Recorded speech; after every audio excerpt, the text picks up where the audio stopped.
Di tahun ke-1998, di sebuah desa tenang di ujung timur Jawa, ketakutan berubah menjadi senjata, bisikan menjadi api, dan kecurigaan merenggut nyawa orang tak bersalah. Ini bukan kisah hantu, ini kisah nyata tentang manusia yang dibutakan oleh rasa takut. Semuanya bermula di Banyuwangi.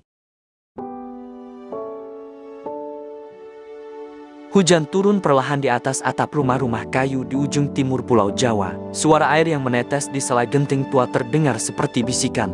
Seolah bumi sendiri sedang berbicara tentang sesuatu yang akan datang.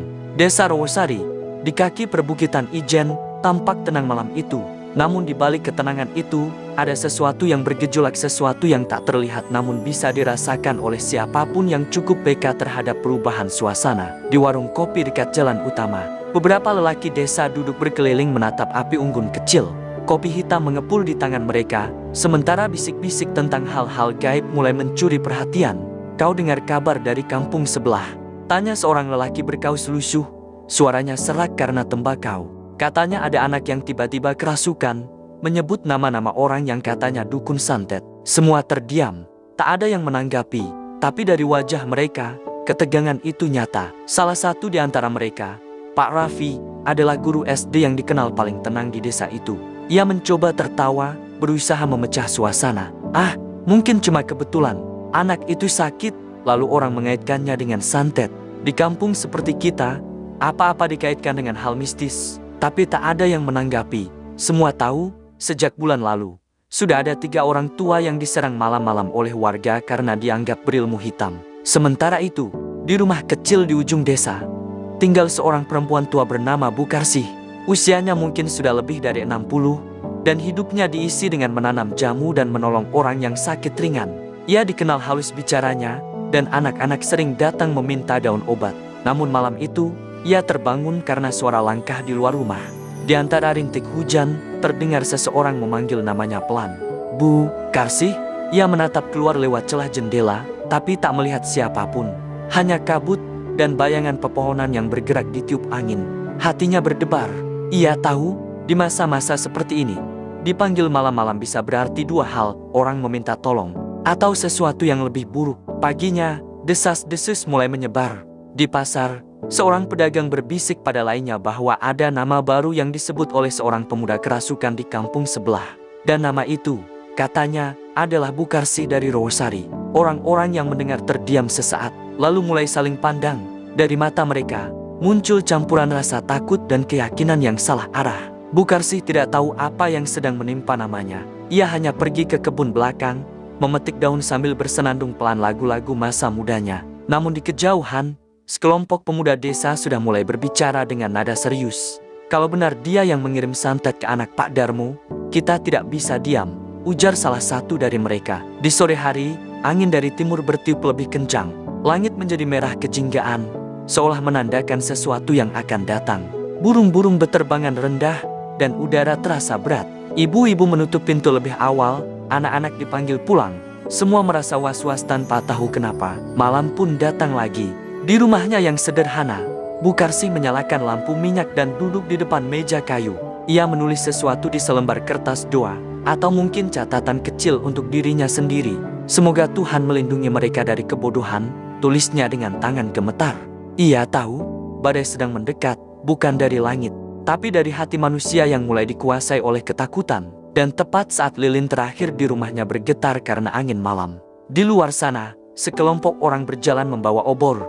Menembus kabut, langkah mereka berat dan diam, tapi niat mereka sudah terbakar seperti nyala api yang mereka bawa. Pagi di Rawasari tampak biasa, tapi keheningan yang menyelimuti terasa janggal. Burung-burung tidak lagi berkicau seramai biasanya, dan udara seperti menahan napas. Di depan rumah Bu Karsih, seseorang menancapkan daun kelapa muda dalam posisi terbalik, tanda mistis yang dikenal di desa sebagai peringatan. Ketika Bu Karsih keluar hendak menyapu halaman, ia melihat tanda itu dan hanya bisa terdiam lama. Ia tahu maknanya, seseorang sedang memperingatkan, atau mungkin mengancam. Ia menatap jalanan sepi yang membentang di depan rumahnya. Dulu, anak-anak sering berlari di sana sambil tertawa, tapi kini hanya ada debu yang dihembus angin. Ia mengambil tanda itu perlahan, menggulungnya, lalu membakar di tungku dapurnya. Orang-orang sudah lupa cara percaya. Gumamnya lirih sambil memandang nyala api yang menelan daun itu. Sore harinya, di bawah pohon randu besar dekat balai desa, beberapa lelaki berkumpul. Di antaranya ada Pak Darmo, petani yang anaknya jatuh sakit misterius. Ia gelisah, memegang topi caping di tangan, matanya merah karena kurang tidur. Setiap malam anakku menjerit, menyebut nama Karsih, katanya dengan suara bergetar. Orang-orang di sekelilingnya saling pandang, lalu mulai berbisik-bisik pelan. Tak butuh waktu lama sebelum bisik itu berubah menjadi keyakinan. Seorang pemuda yang baru datang membawa berita dari desa lain. Kemarin di kampung Jambewangi, mereka sudah tangkap satu dukun. Setelah itu, penyakit di sana sembuh semua, katanya. Nada suaranya penuh kebanggaan, seolah pembenaran bagi apa yang terjadi. Orang-orang yang mendengarnya mengangguk, tak ada yang bertanya apakah benar, karena ketakutan sudah mengalahkan logika. Malam itu, kabar tentang Bu Karsih sang dukun menyebar cepat seperti angin. Di rumah-rumah, orang berbisik di belakang pintu. Beberapa menyalakan dupa dan membaca doa-doa. Sebagian lagi hanya menatap kosong, takut jika namanya berikutnya yang disebut. Di luar, anjing-anjing menggonggong tanpa sebab, menambah suasana tak nyaman. Di tengah suasana itu, Raffi guru SD yang bijak merasa resah. Ia tidak percaya Bu Karsih adalah pelaku santet. Tapi suaranya kalah oleh derasnya ketakutan kolektif. Ia mencoba datang ke rumah Bu Karsih malam itu, membawa roti dan teh. Bu, orang-orang sedang gelisah. Jangan keluar dulu beberapa hari, katanya dengan nada hati-hati. Bu Karsih hanya tersenyum kecil. Aku tak takut, Nak Raffi. Aku tak pernah sakiti siapapun. Kalau mereka datang, biar mereka lihat sendiri siapa aku. Tapi di balik senyumnya, matanya menyimpan duka yang dalam. Ia tahu, ketakutan yang berakar dari kebodohan lebih berbahaya dari apapun di dunia ini. Ketika Raffi pulang melewati jalan setapak di dekat pohon randu, ia merasa ada yang mengikutinya. Langkah pelan terdengar di antara kabut malam. Ia menoleh, tapi tak melihat siapapun. Di kejauhan, bayangan pohon itu tampak bergerak halus, seolah ikut mengawasi. Angin berhembus, membawa suara samar seperti bisik yang menyebutkan nama seseorang berulang kali. Ia mempercepat langkahnya, mencoba meyakinkan diri bahwa itu hanya angin. Tapi dalam hatinya, Raffi tahu ada sesuatu yang sedang berubah di desa itu. Sesuatu yang tak lagi bisa dijelaskan dengan akal, melainkan sudah masuk ke dalam jiwa orang-orang.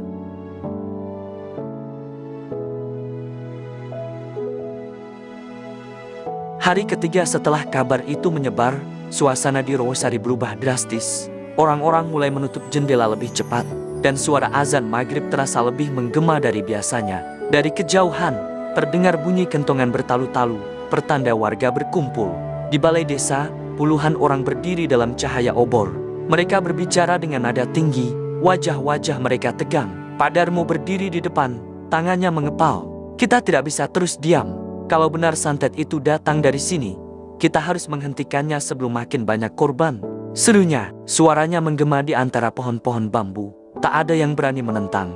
Ketakutan sudah jadi hukum baru malam itu. Raffi datang terlambat, mencoba menenangkan. Bapak-bapak, kita jangan main tuduh. Kalau salah, bagaimana? Tapi suaranya ditenggelamkan oleh teriakan dan amarah. Kau membela dukun, Raffi. Jangan-jangan kau juga kena guna-guna, seru seseorang. Dan hanya dengan satu kalimat itu, Raffi menjadi sasaran tatapan curiga. Ia mundur perlahan, menyadari bahwa logika sudah tak berguna di tempat di mana ketakutan jadi kompas moral. Malam itu, obor-obor mulai bergerak. Barisan orang berjalan menuju ujung desa, tempat rumah Bu Karsih berdiri. Di langit, bulan bersembunyi di balik awan, seolah tak ingin menyaksikan apa yang akan terjadi. Suara langkah kaki dan gemeretak ranting bercampur dengan doa-doa gugup yang diucapkan dengan setengah keyakinan. Dari dalam rumahnya, Bu Karsih mendengar suara-suara itu datang. Ia menatap jendela, melihat cahaya obor berkelip seperti bintang yang turun ke bumi. Tangannya gemetar. Ia tahu, inilah akhirnya. Tapi alih-alih bersembunyi, ia menyalakan dupa, berdoa agar tak ada darah yang tertumpah malam itu. Ketika pintu rumahnya diketuk keras, ia menjawab dengan tenang. Aku tidak punya apa-apa selain doa. Kalau kalian mencari iblis, aku bukan tempatnya. Tapi suara di luar sudah berubah menjadi bentakan. Ia hanya bisa menatap ke langit, berbisik, semoga Tuhan membuka mata mereka. Raffi datang terlambat. Ia berlari, mencoba menghentikan massa, tapi suara manusia sudah seperti badai. Ia menjerit memanggil nama Bu Karsih, tapi jawabannya hanya suara angin dan tangis dalam hati. Beberapa jam kemudian, desa itu sunyi, obor-obor padam, meninggalkan bara kecil di tanah. Rumah Bu Karsih kosong, pintunya terbuka separuh. seolah dunia baru saja kehilangan satu jiwa yang tidak pernah sempat menjelaskan kebenaran. Pagi berikutnya, hanya ada burung-burung yang hinggap di pagar, menyanyikan lagu muram di bawah sinar matahari pertama. Di antara abu dan debu, Raffi menemukan secari kertas yang terbakar setengah tulisan terakhir Bukarsih. Ketakutan membuat manusia buta, dan buta membuat mereka kejam. 3 hari setelah malam obor itu, Rawasari kembali tampak tenang di permukaan, tapi kedamaian itu palsu. Orang-orang berjalan tanpa saling menatap, seolah semua sepakat untuk tidak membicarakan apapun yang telah terjadi. Tapi ketenangan itu justru membuat udara semakin berat, seperti beban yang menggantung di setiap atap rumah. Raffi tak bisa tidur. Ia duduk di depan rumah setiap malam, menatap ke arah kebun di mana rumah Bukarsih dulu berdiri. Kini hanya ada puing dan pohon pisang yang merunduk diam. Kadang, di antara desir angin, ia merasa mendengar suara perempuan tua berdoa pelan. Tapi setiap ia bangun untuk mencari sumber suara, hanya kabut yang menjawab. Desa mulai dihantui oleh kejadian-kejadian aneh. Anak-anak demam tanpa sebab, ayam mati mendadak, dan sumur di dekat balai desa mengeluarkan bau besi seperti darah. Orang-orang mulai berbisik lagi, kali ini bukan tentang dukun, tapi tentang kutukan. Mungkin kita sudah salah orang, kata seorang ibu paruh baya pada tetangganya. Tapi kalimat itu segera dibungkam ketakutan. Pak Darmo, yang anaknya sempat sakit, kini malah menatap kosong setiap hari. Anaknya sembuh, tapi tidak seperti dulu. Ia sering melamun, berbicara sendiri, kadang menangis di tengah malam. Dia bilang melihat nenek tua di mimpinya. Memaafkan semuanya, kata istrinya dengan wajah pucat. Sejak itu, rumah mereka tak pernah dinyalakan lampu malam. Raffi menulis surat ke pemerintah kabupaten, memohon agar ada penyuluhan atau kehadiran aparat untuk menghentikan keresahan ini. Tapi jawabannya tidak datang. Di masa itu, negara sedang kacau. Reformasi baru saja mengguncang, dan kabar dari desa kecil di Banyuwangi bukan prioritas siapapun. Setiap malam Jumat, Raffi tetap datang ke reruntuhan rumah Bukarsih. Ia membawa bunga melati, menaburkannya pelan sambil berdoa. Maafkan kami, bisiknya. Maafkan karena kami percaya pada rasa takut, bukan pada kebenaran. Di tengah malam, angin bertiup pelan, membawa aroma jamu dan dupa yang samar, aroma yang dulu memenuhi rumah kecil itu. Raffi tahu, mungkin itu hanya imajinasinya, tapi ia merasa Bukarsih belum benar-benar pergi. Orang-orang yang dulu menuduh mulai hidup dalam penyesalan diam. Tak ada yang berani bicara, tapi setiap kali hujan turun di malam hari, mereka teringat pada malam itu, pada obor, pada kabut, dan pada nama yang seharusnya tidak pernah disebut dengan kebencian. Dan di bawah pohon randu besar, tempat pertama kali rumor itu dimulai, kini tumbuh rumput liar yang menutupi bekas bara api.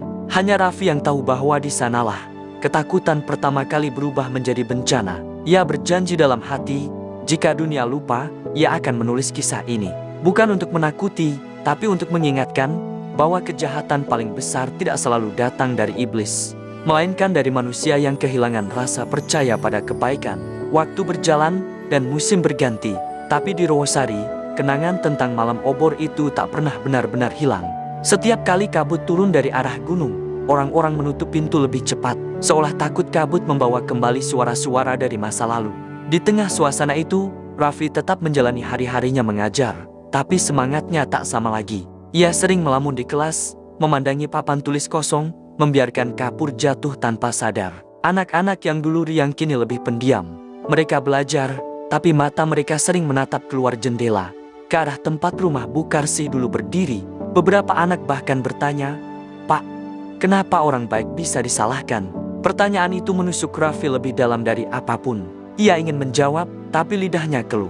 Karena bagaimana menjelaskan bahwa yang salah bukan hanya satu orang tapi seluruh keyakinan yang dibangun atas rasa takut. Suatu malam, ketika hujan turun deras, Raffi memutuskan pergi ke rumah tua di ujung kebun, satu-satunya bangunan yang masih berdiri di dekat bekas rumah Bukarsih. Ia ingin menulis tentang peristiwa itu, agar tidak hilang begitu saja. Tapi ketika ia duduk menatap halaman kosong di bukunya, tiba-tiba terdengar suara samar di luar. Suara perempuan, lembut, seolah menyanyi. Raffi keluar dengan membawa lampu senter. Hujan membasahi wajahnya, tapi ia terus berjalan ke arah suara itu. Di dekat pohon randu besar, ia melihat sesuatu. Bayangan putih samar berdiri di antara kabut, menatapnya. Wajahnya tidak menyeramkan, malah tenang seperti seseorang yang sudah menemukan damai. Raffi terpaku. "Bukarsih?" Suaranya hampir tak terdengar.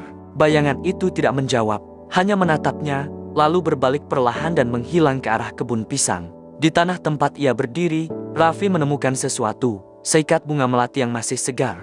Meski hujan deras mengguyur, ia berlutut, menggenggam bunga itu, dan untuk pertama kalinya sejak malam tragedi itu, ia menangis tanpa bisa menahan diri. Keesokan harinya, Raffi datang ke balai desa. Ia berbicara kepada para tetua, "Kita harus berhenti hidup dalam diam.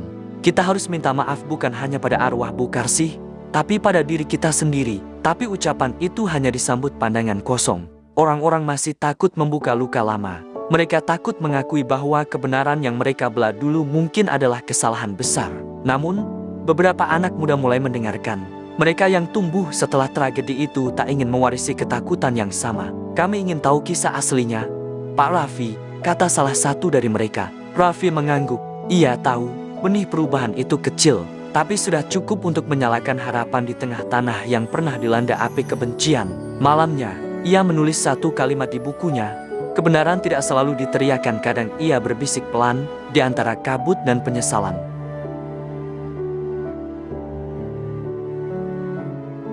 Tahun 1999 membawa perubahan besar di negeri ini. Reformasi sudah berjalan, dan di kota-kota orang bicara tentang kebebasan, tentang masa depan. Tapi di Rawasari, masa lalu masih menggantung seperti awan berat. Banyak keluarga yang meninggalkan desa, entah karena malu atau karena tidak tahan dihantui kenangan. Rumah-rumah kosong perlahan ditumbuhi lumut dan belukar. Raffi tetap tinggal. Ia merasa bertanggung jawab menjaga ingatan desa itu agar tidak hilang.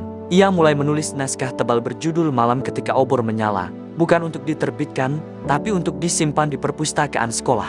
Ia menulis dengan hati, menuliskan nama-nama yang hilang, suara-suara yang tak sempat didengar, dan ketakutan yang mengubah manusia menjadi bayangan dirinya sendiri. Suatu sore, seorang wartawan datang dari Surabaya. Ia mendengar kabar bahwa Raffi menyimpan catatan asli tentang tragedi itu. "Bolehkah saya membaca?" tanya wartawan itu. Raffi mengangguk pelan. Ketika wartawan itu selesai membaca, matanya berkaca-kaca. "Dunia harus tahu bahwa kebenaran juga bisa dibunuh," katanya lirih. Berita kecil pun muncul di surat kabar lokal dengan judul, "Guru dari Banyuwangi menulis tentang luka yang terlupakan." Dan entah bagaimana, berita itu membawa sedikit perubahan. Beberapa orang desa yang dulu diam mulai datang ke rumah Raffi. Mereka membawa bunga, dupa, dan air suci. "Kami ingin berdoa bersama," kata mereka. Malam itu, untuk pertama kalinya sejak tragedi itu, doa bersama dilakukan di bawah pohon randu. Tak ada tangisan, hanya keheningan yang lembut dan tulus. Di antara bau tanah basah dan suara jangkrik, semua orang menunduk. Mereka tidak tahu apakah arwah Bu Karsih mendengar, tapi mereka yakin sesuatu di udara terasa lebih ringan malam itu. Raffi menatap langit yang bersih dari kabut. Dalam hatinya, ia tahu ini bukan akhir, tapi awal dari penyembuhan panjang. Luka semacam itu tak bisa hilang dalam sehari, tapi bisa sembuh jika diakui. Ia menulis di bukunya malam itu, kebencian mati ketika keberanian untuk menyesal lahir. Namun, sebelum ia tidur, angin timur bertiup lembut, membawa aroma melati yang sangat dikenalinya. Raffi tersenyum kecil, lalu memejamkan mata. Ia tahu, seseorang di dunia sana mungkin sudah memaafkan. 20 tahun kemudian, Rawasari berubah. Jalanan sudah diaspal, anak-anak sekolah dengan sepatu bersih, dan kebun kopi kembali subur. Tapi di tengah modernisasi itu, pohon randu tua masih berdiri, diam tapi kokoh, seolah menjadi saksi abadi bagi masa lalu yang pernah membakar hati manusia. Raffi kini sudah tua, rambutnya memutih, langkahnya pelan, tapi matanya tetap tajam. Setiap sore, ia duduk di bangku dekat pohon randu sambil mengajari anak-anak menulis. Menulis bukan hanya untuk menceritakan yang indah, katanya, tapi juga untuk memastikan yang kelam tidak terulang. Anak-anak mendengarkan dengan takjim, karena dari cara Raffi bicara, mereka tahu yang ia katakan bukan dongeng, tapi pengalaman nyata. Di balai desa, kini berdiri tugu kecil bertuliskan, "Untuk mereka yang tak sempat menjelaskan kebenaran agar kita tak lagi membiarkan ketakutan menelan akal." Tugu itu sederhana, tapi setiap tanggal kejadian dulu, warga menaruh bunga melati di sana. Tak ada upacara besar, hanya doa hening yang datang dari hati. Suatu pagi, seorang pemuda dari kota datang menemui Raffi. Ia membawa kamera dan berkata, "Saya ingin membuat film dari buku Bapak." Raffi menatapnya lama, lalu tersenyum. "Kalau itu bisa membuat orang mengingat, maka lakukanlah. Tapi jangan buat mereka takut, buat mereka berpikir." Hari itu, saat matahari terbit di ufuk timur, Raffi berjalan perlahan ke arah kebun di belakang sekolah. Ia membawa satu bunga melati dan menaruhnya di bawah pohon randu. Angin berhembus pelan, membawa suara samar seperti tawa halus seorang perempuan tua. Ia menatap langit dan berbisik, "Kau tidak pernah jahat, Bu." Dunia saja yang belum belajar memahami. Setetes air mata jatuh, bukan karena sedih, tapi karena lega. Saat ia berjalan pulang, anak-anak berlarian di jalan desa sambil tertawa. Tidak ada lagi ketakutan, tidak ada lagi bisik-bisik tentang santet. Hanya kehidupan yang terus berjalan, dan kenangan yang kini dijaga dengan kasih, bukan dengan cemas. Dan ketika malam tiba, di antara desir angin dari timur, Raffi menulis kalimat terakhir dalam hidupnya. Banyuwangi bukan hanya tempat tragedi, tapi tempat di mana manusia belajar bahwa cahaya paling terang selalu datang setelah gelap yang paling dalam.